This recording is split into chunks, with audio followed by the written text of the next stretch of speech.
Biggest themes that came out of this conversation for this week of astrology. One, relationships are huge. Parvati's on the North Node. That also weaves intimate relationships into it.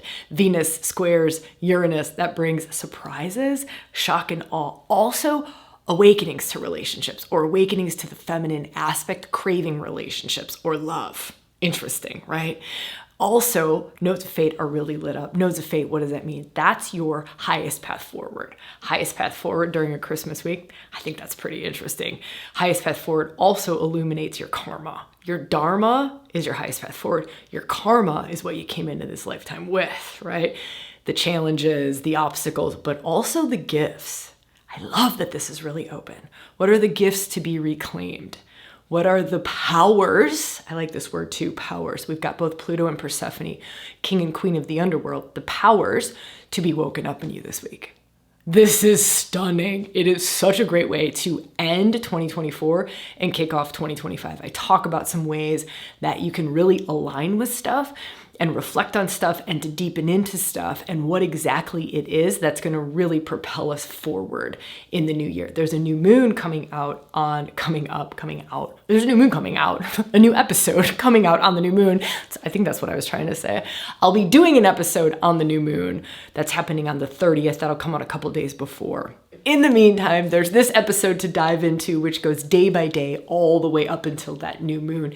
And if you want to go a little bit crazier, if you want to really set yourself up for 2025, if you want to tap into some of the new energy that's available, like if you've heard these terms like new sacred technology or new human or new potentials or new earth, and you want to start to tap into some of that to set you up for 2025, we hand selected 7 offers. We put all of them on special and they're good until December 31st. So it's kind of our holiday offers, our way of just like loving up our community, making it really easily accessible to dive into these sacred technologies, to dive into this like new human, these new ways of manifesting, these new ways of working with creation in real grounded, tangible ways that make change happen in our lives. So if any of that stuff sings to you, you'll find links all below. But again, it just only goes until the 31st of December. Okay, enough from me. Enjoy this episode. Have an amazing final holiday week. I hope you get so much out of this little conversation. Astrology for the final week of December, the final week of 2024, the holiday week for some of us. My gosh, it's an interesting week, interesting lineup. Nodes of fate are involved. That means it's just more karmic. That could be fun, right? There's some Uranus energy involved. That's the radical revolutionary, the pushing us into the new. I like this. Could bring some surprises though. Uranus is expect the unexpected. You know, maybe that's like Santa surprising you with like the new car that you were looking for. Wouldn't that be great? It is actually Uranus in an aspect to Venus, and Venus is heart's desires. So we might want to get real clear about what our heart's desires are at the beginning of this week, because you never know. There's also a really kind of cool, kind of intense healing aspect that's going on this week. It's got to do with the dark goddesses, so it's probably not talked about a lot out in the astrology, and Chiron, which points to deepest wounds within self. I like the fact that this doesn't really completely come into super alignment until after Christmas. We might be able to sneak through Christmas without having to do a lot of inner child work or father wounding or whatever kind of deep inner world type stuff coming up for us. All right, let's dive into the astrology. I'll probably go day by day. It's kind of how I have it written out for this particular conversation. So we kick off the week Monday. This is the big fated day. Now, the nodes of fate are at 1 degree of Aries Libra. What does that mean? They are about to leave the relationship axis. This is interesting.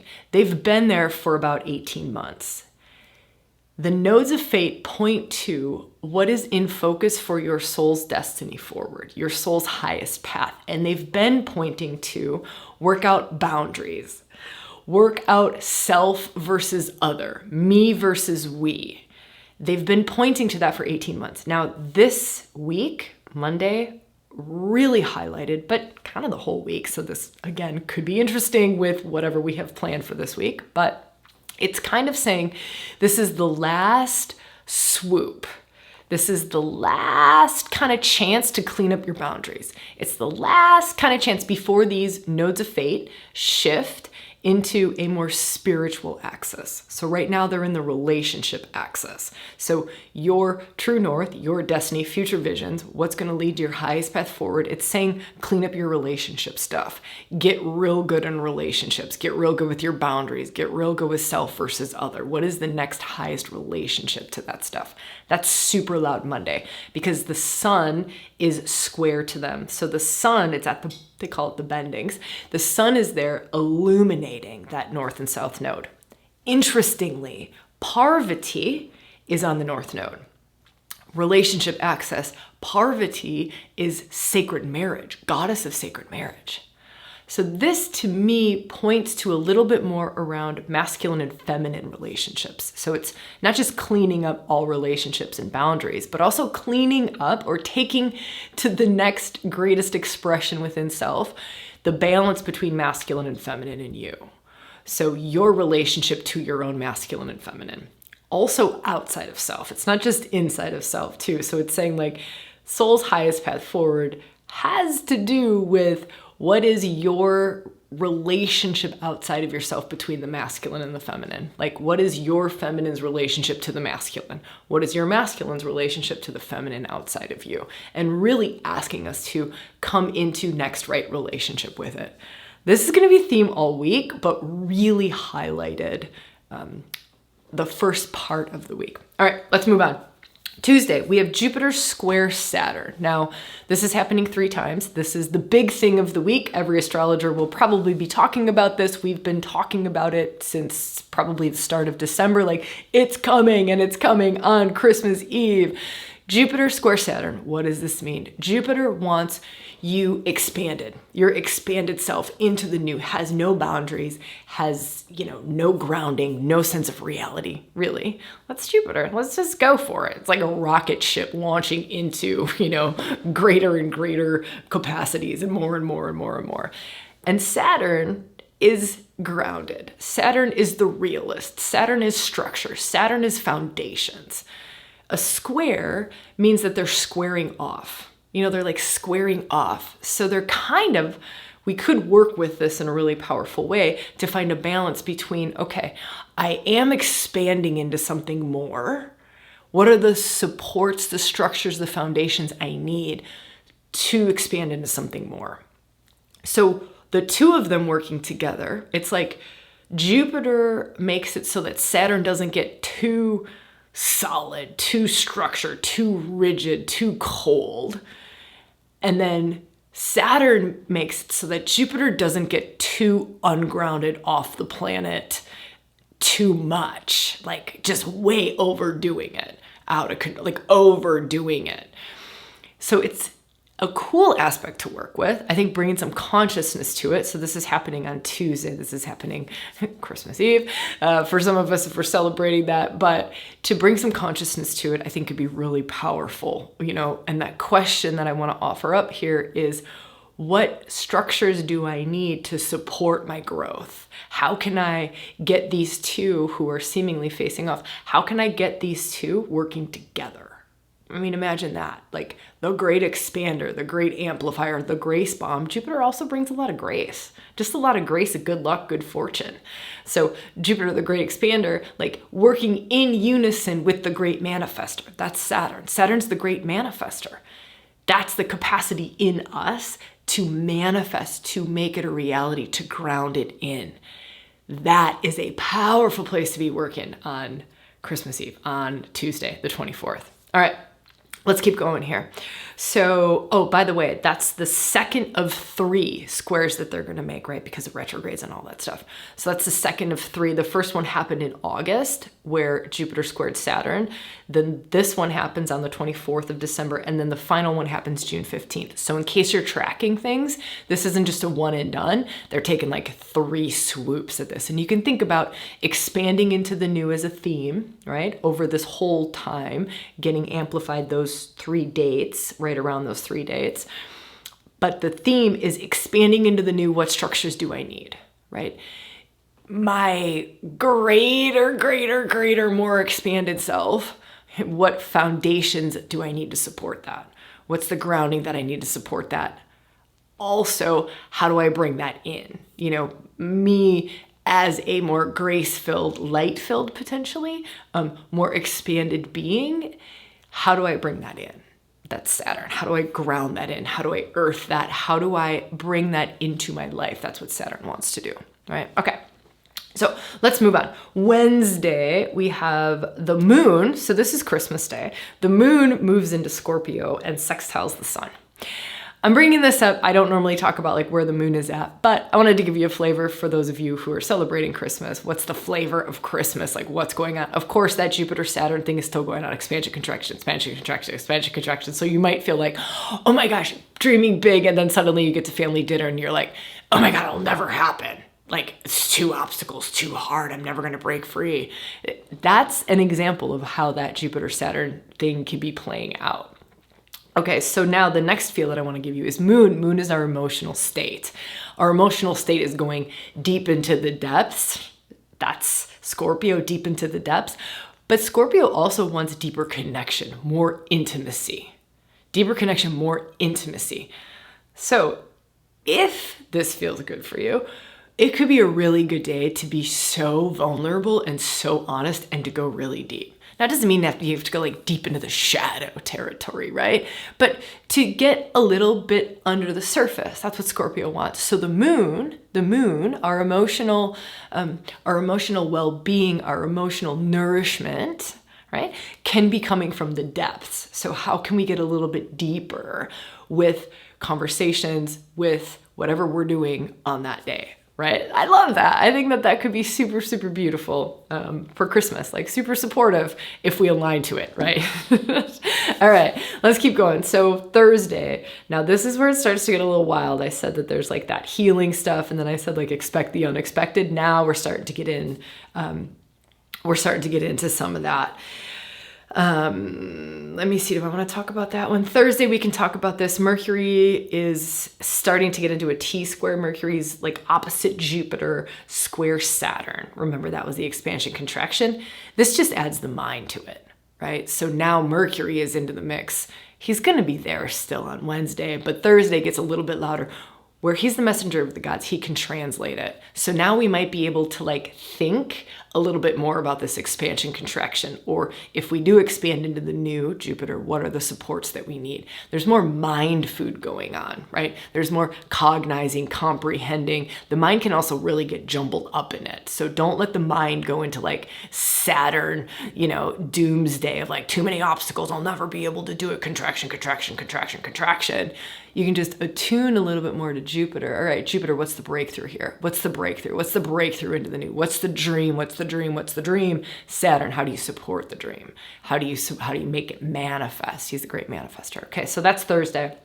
Now, this is also where, so Friday is the 27th, Venus squares Uranus. This is exciting. Venus is the heart. Venus is relationships, intimate relationships, right? Also desires, like heart's desires are desires, like the feminine part of us, the radiant part of us, the goddess of love and beauty, that's Venus. Squaring Uranus, who is expect the unexpected, who is radical awakener, like a Kundalini awakening, a lightning bolt of change. A lightning bolt of change can be happening, an awakening. Like imagine Venus, the Venus part of you, the part of you that's longing for relationship, that's longing for love, right? Beauty, goddess, like flow, all of those things, suddenly being hit by the Great Awakener, like having an awakening. So your Venus could be having an awakening. That part of self, your deepest heart's desires could be having an awakening. You kind of feel into that. And a square, again, they're squaring off. They're squaring off. And so it's like Venus is maybe going like, this is what I love. This is what I loved. And, Uranus is coming in is what you previously loved, like, let me wake you up. Let me wake you up to a deeper desire that you didn't know you had. Let me wake you up. Let me bring something new in. Let me bring something new in. Let me wake something new up in you. So there can be a lot of awakening energy going on Thursday. the 27th. This is also where this T-square is coming in with the big healing stuff. This is where it starts to get like deeper, deeper, deeper. Some of the deep sacred feminine energies mixing in with the wounded healer. So we have Persephone in a, hold on, let me look. I want to look at the chart. I want to make sure I get this right for you. So we have Persephone square to Chiron. Square to Chiron, and then Persephone square to Lilith. Yeah. This means Chiron is square to Persephone opposing Lilith, right? Chiron's getting hit by two dark goddesses. Two dark goddesses. Dark goddesses, what do they bring in? Dark goddesses, they want to bring in the reclamation of something. They want to show you what's hidden. Dark goddesses want to show Chiron. Here, Chiron, here's what you're not seeing, sunshine, right? Here's what you're not seeing. And then Chiron weaving in with the dark goddesses might be showing us part of your wounding resides in your relationship to the feminine. Part of your wounding resides in your denial of feminine magic, feminine mysteries, feminine gifts. That's what the deep sacred feminine points to, the dark goddesses, Persephone and Lilith. Lilith, both of them very much point to our sexuality. So feminine sexuality, feminine aliveness, the wild woman, both of them hold the wild woman. Persephone holds initiation, initiatory energy. Let me initiate you into your queendom. You're a queen of the underworld. Here is your underworld. Here's what's hidden in the depths of your being. But you can feel into the wounding around that. Now, them dancing like that, you know, again, they're squaring off and they're opposing each other. So they're difficult aspects, but what it's asking for is it's asking for the healing. It's asking for the reclamation of these parts of the feminine. It's asking for us to see more parts of ourselves. Beautiful time to start to journey inward, to start to journey into your underworld. Really, really good time to start to journey into your underworld, to do some shadow work, right? And this is great, like post-Christmas, post the holidays, we're starting to get into the new year. Like, how good would this be to start to journey down into the depths of your being to reclaim, this is Persephone, reclaim your power, reclaim your powers. Like, what are the hidden gifts within you? Lilith wants you to reclaim your juice, your like joie de vivre, your aliveness, right? Your juice. Chiron shows us where Chiron's part of our purpose in life. Really, it's one of those soul purpose points in our chart that we always want to look at when we're going, what is my purpose here? You look at the nodes, you want to look at where Pluto is at. By the way, Pluto is going to be dancing with the nodes of fate. He is in positive aspect to the north and south node. This is beautiful because we have the Lord of the underworld, the great transformer, Lord of power also, like very much for your empowerment and your soul's journey, right? That soul point as Pluto is in good aspect to the north and south node. What does he want to do? He wants to transform and empower you to step further into your potentials. That's your north node. To step further into your highest purpose in this life. To also reclaim more of your south node territory. More of the soul gifts that have yet to be switched on, right? More of the capacities and the modalities. For those who are hearing the term like new human, you know, like new human. What is the new human? What kind of technologies are we switching on in ourselves? Like if we think about, I'm going to go a little out there for a second. If we think about as within, so without, and we think about outside of us, external to us, AI, it's an entirely new technology. There's a whole new field, right? Switching on. What's that switching on in us? Right? What's that switching on in us? Like, what is the new human? How are we adapting? How is our nervous system adapting? What's switching on in us? I was listening to, I think it was like Gene Keys or something. And it was talking about, you know, like astrologically what things are moving into. And I think Pam Gregory too, the astrologer Pam Gregory, was having a conversation with, I can't remember the guy's name, but the guy Gene Keys. Anyways, they're having this conversation about, you know, like this moving into this territory and this particular, you know, DNA switching on in humans, like this new human. And yeah, we've been talking about this for a long time in many different traditions, but really feeling into this, you know, what are we not living up to? What are we not stepping into yet? Like, what are you? Let's take this right to ourselves, right? What are you? What has not been switched on in you yet? What has not been switched on in you yet? Persephone and Pluto both point to these hidden powers that haven't been switched on yet. I just created the journey for Persephone. So for those of you who are in IX, you're going through the 36 archetypal activations, also called archetypal immersion, right? It's like the year-long mystery school in ReWilding. Persephone's coming this month. If something in that conversation is like, meh, and you're like, what? 36 archetypal activations? Like, isn't that kind of like traveling to like Elysium and getting all these like wild sacred initiations? Like, what's in that? A mystery school? If there's any part of you that has any curiosity about it, right now the doors are open. I don't know that they're going to be open after the 31st. We decided to open the doors to IX, which is a year-long program. And we also put in a free ticket to the event of your choice, a weekend ReWilding event of your choice in 2025. So we love combining in-person and online work. There's a wild magic that happens when we commit to a year-long container, when we sit in a container with 36 different Shaktis waking up in us, right? That's IX. We sit and we steep in that. And then also to be journeying like a sojourn, to be in person, right? Not just be sitting in the energetic cauldron container that is this mystery school, this IX, these 36 archetypal initiations, which would be Pluto, which would be Persephone, which would be Chiron, which is Lilith, which is Mercury, which is, right, all of these things that we talk about in the astrology. They're archetypes, and they all have sacred technologies that we can switch on inside of ourselves. Anyways, you can find details out about that below. It's on holiday special. Again, you get like free $1,000 tickets to get into a weekend event or ReWild Your Life weekend event. Okay, let's continue on a little bit. We don't have a whole lot because the next episode that I'll talk about will be the new moon in Capricorn. I like this new moon in Capricorn. I have more to say about the nodes of fate coming up in that particular new moon. Also, how to work with Capricorn energy. I think this can be a really, really good, beautiful, supportive new moon when we kind of work with the energetics of it instead of like fighting the Capricorn energy. If we can get in alignment with that Capricorn energy, talk about planting new seeds for 2025. I mean, talk about like, it's just beautiful. It's beautiful that it's coming in on the 30th, and it's beautiful to see the lineup with the nodes of fate and what's going on there, because that's really supportive of our highest path forward, which, right? I mean, that's kind of what we do New Year's resolutions about. And that's kind of what we do every year, is like, we really aim to align them with our highest path forward. That astrology is going to help us out a ton to do that.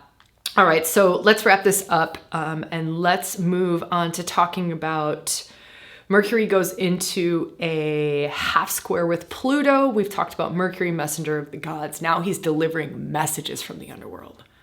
We've already talked about god of the underworld and him dancing with the nodes of fate. So this could be bringing messages through where we can translate it and like bring it into words and actions. That's on Saturday, the 28th. And then on the 29th, Chiron goes direct. So this is more when planets station. Chiron's not actually a planet, but when they station from retrograde to direct or direct to retrograde, they're louder. That energy gets more intense. So all of that stuff that we talked about earlier with Chiron, the wounded healer, and we talked about Persephone, we talked about like deep sacred feminine, what they're asking of, that gets louder with a focus on Chiron happening on the day just before the new moon. Okay, my gosh, it is a beautiful week. It's holiday week. It's the last week of the year. I love the holiday. I love Christmas. I'll totally confess that. I love Christmas. I'm one of those people who just loves Christmas. I don't know why. It just makes me so warm and fuzzy and happy and joyful and just like weird, like silly, giddy, weird.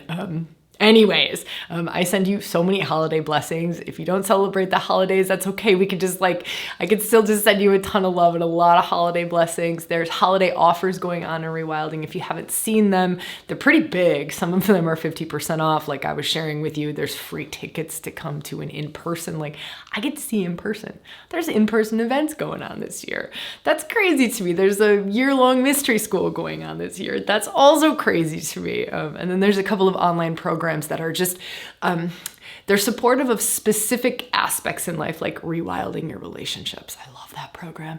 P.S. That's the thing that changed the thing that changed the thing that got me in this like relationship that I'm in now that I love, and I've never experienced anything like it in my life.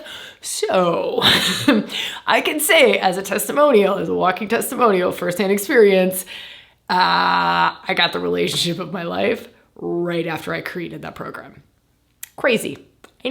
I know, wasn't anticipating that, wasn't planning on that, but there it is. So any of you who are looking to call relationships into your life, that could be a really good thing to kick the new year off with. All right, huge love to you all. I will see you when I see you, where I see you, and how I see you. Hopefully I see you in that new moon video that's coming out.